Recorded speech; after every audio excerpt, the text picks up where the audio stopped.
మీకు తెలుసు దేశంలో జరుగుతున్న పరిస్థితులు మీకు తెలుసు. కేసీఆర్ గారిని ఎదుర్కొనే దమ్ము లేక ధైర్యం లేక కేసీఆర్ గారి బిడ్డలైనటువంటి నా మీద రామన్న మీద కేసులు పెట్టే ప్రయత్నం చేస్తా ఉన్నారు.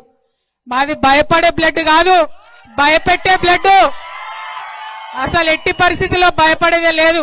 మేము తప్పు చేయలేదు కాబట్టి నా మీదైనా రామన్న మీదైనా కావాలంటే ఇంకెవరి మీద కేసు పెట్టుకున్నా బీఆర్ఎస్ నాయకులం నిప్పు కనికల్లాగా బయటకు వస్తామని చెప్పి ఈ సందర్భంగా తెలియజేస్తా ఉన్నా. ఎందుకైతున్నాయి కేసులు? ఇవాళ కేంద్రంలో ఎదిరించి మాట్లాడితే కేసు, అగో చైనా వాడు బార్డర్ లోపలికి వచ్చిండు మరి చూసుకొని జరా అంటే కేసు, మరి ప్రజలకు మంచి జరుగుతలేదంటే కేసు. ఇక రాష్ట్రం సంగతి అయితే చెప్పనే అవసరం లేదు. ముఖ్యమంత్రి పేరు మర్చిపోతే కేసు, భూమి ఇవ్వకపోతే కేసు, రైతు భూమి ఇవ్వకపోతే కేసు,